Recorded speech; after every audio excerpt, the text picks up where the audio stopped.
Our service has pretty much followed our children.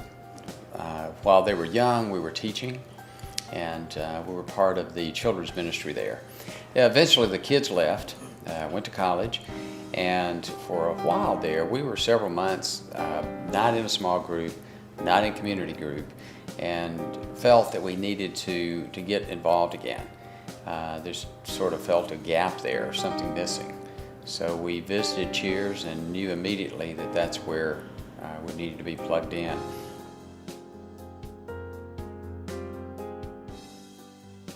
When you're alone, you tend to think that your problems are really, really big. And sometimes they are. But most of the time, when you don't have anything to compare it to, it's totally out of perspective. You may be thinking that the sky's falling. But in reality, when you get together with other people and you find out what's going on, you have somebody older and wiser and they shed a different perspective on it, that really helps a lot. We tend to blow things out of proportion when we don't have other wiser people around us. Any time in our lives when we have found an excuse to not get involved, it's usually when we started hitting rough spots. So rather than looking at community group as something just another place you have to go to on Sunday, we look at it as a place where we get to go. Community group gives us the accountability that we need. It gives us a place to serve. Rather than having to look for a place to serve, the community group is sort of a built-in way to get involved.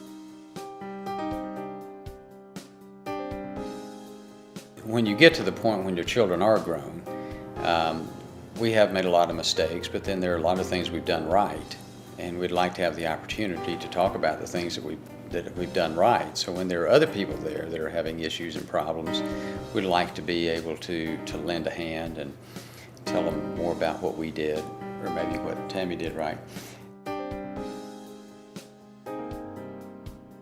We hear God through prayer and through His Word and through other people.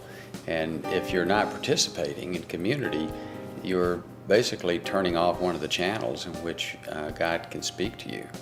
You may need to hear something sometime and be at the feet of a wise teacher, or you may be a comment made in class by anyone or during community on Sunday would be just what you needed to hear.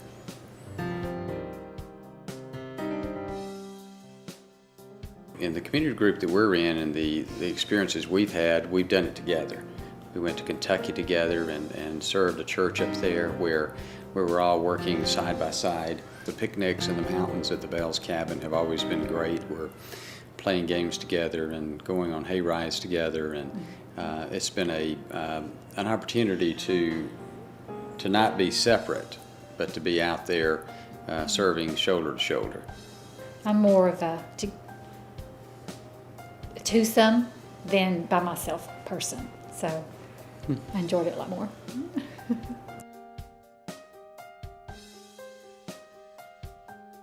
Any Christian maverick that I've ever met had a lot of bruises, and I think that the Christ life was really not meant to be spent alone.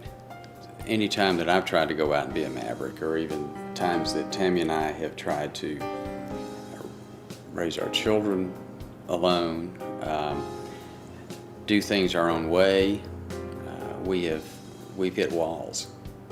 And we've also been thankful at times when we've been in community that when we've hit those problems, we've been able to pick up the telephone and make a phone call, and within just a short period of time, we've got somebody coming over to our house or going to lunch with us and talking to us about our issues. Or as when we hit a stalemate in trying to resolve our issues, we're able to say, why don't we pick up the phone and call so-and-so and have them come and speak into that situation. And that has been a big lifesaver for us many, many times. Life is hard. It's harder when you're stupid. And when you're not around people that give you a perspective on what's going on in your life and in their life, you tend to get off track.